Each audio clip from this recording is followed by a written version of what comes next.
Head and Shoulders on my face since I was like in middle school because I had a dermatologist tell me the zinc in Dandruff Shampoo is incredible for your face. Okay, so she's not wrong. Some people with this type of acne, also known as fungal acne, can benefit from the ingredient in Dandruff Shampoo. That chemical is called zinc parathione, and it blocks the multiplication of unwanted bacteria and fungi. And while this could help your skin if you have fungal acne, there are definitely more gentle antifungal creams you can use. So, talk to your doctor before you go out and buy a bunch of Head and Shoulders. Now, the problem with this is most people don't have this type of acne, and treating your face like a science experiment may cause unnecessary irritation. Okay, so what are the other types of common acne? We can cover that in another video. Next. Started trying to use like the fancy stuff because people were sending it to me for free.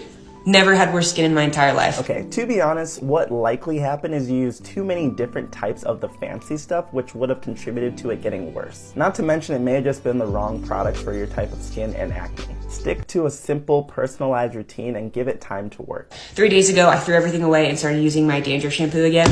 Skin is already clear. Or clearer. Okay, if it started to clear up that fast, I'd be shocked, but super happy for you, of course. In almost all cases, we should not believe overnight success stories from influencers. Regardless of the type of acne you have, we always recommend giving any skincare treatment 3 to 12 weeks of consistent use to see optimal results.